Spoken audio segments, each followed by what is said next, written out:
धन्यवाद सर। आगे वालों का भी आने देना। धन्यवाद सर। आपका चेहरा सर मुस्कुराते हुए अच्छा लगता है सर।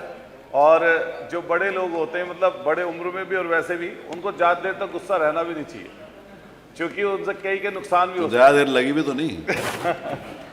तो मान्यवर, मैं आपके माध्यम से माननीय मंत्री जी, जिनका चेहरा भी हंसमुख है और हमारे सीनियर भी रहे हैं भी, तो उन्होंने जो जवाब दिया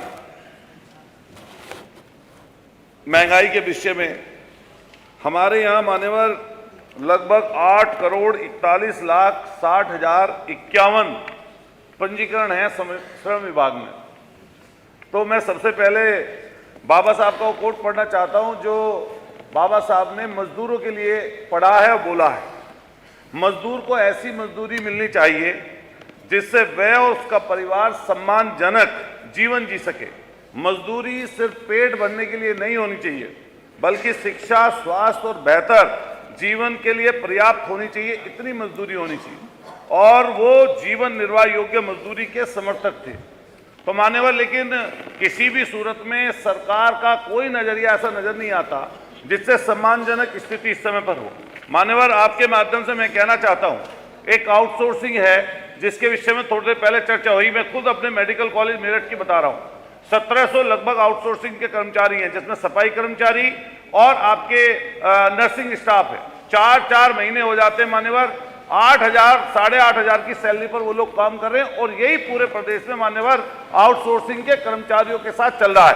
दूसरा, आज के समय में मान्यवर असंगठित क्षेत्र में गिग वर्कर, जो डिजिटल युग है, उसमें डिलीवरी और ऐप पर आधारित लोग काम करने वाले लोग हैं, जो मान्यवर एक जगह से दूसरी जगह जाते हैं। एक्सीडेंट का खतरा होता है, कई चीजें ऐसी आती हैं।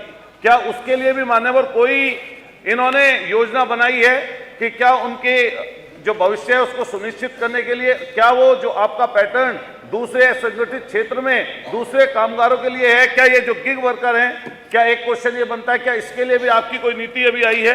दूसरा, मैं कहना चाहता हूं, निरंतर महंगाई जो बढ़ रही है, अभी माननीय मंत्री जी ने जो कहा कि किस चीज के दाम कितने बढ़े, हम लोगों ने टैक्स नहीं लगाया, टैक्स और लगा दो आप।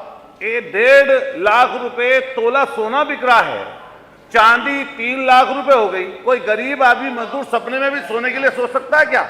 लेकिन पेट भरने के लिए, कम से कम शिक्षा और स्वास्थ्य के लिए, कम से कम उसके जीवन निर्वाह के लिए तो मजदूर का इंतजाम आप लोग कर दें महंगाई के हिसाब से। मैं मान्यवर एक और लास्ट अपना सवाल करूंगा।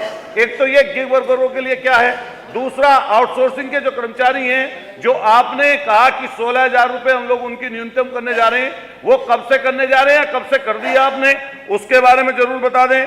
दूसरा, ये जो आप लगातार ये जो बोर्ड बनाने की बात कर रहे हैं, जो अभी कहा था, जो एक सरकार बड़ी तेजी से महंगाई जो बढ़ रही है, सॉरी मैं दूसरी चीज कहना चाहता हूं, आ जाए जो इसके लिए जो कंज्यूमर प्राइस इंडेक्स है, क्या इससे जोड़कर आप उनकी सैलरी निर्धारित करेंगे? माननीय मंत्री जी। धन्यवाद।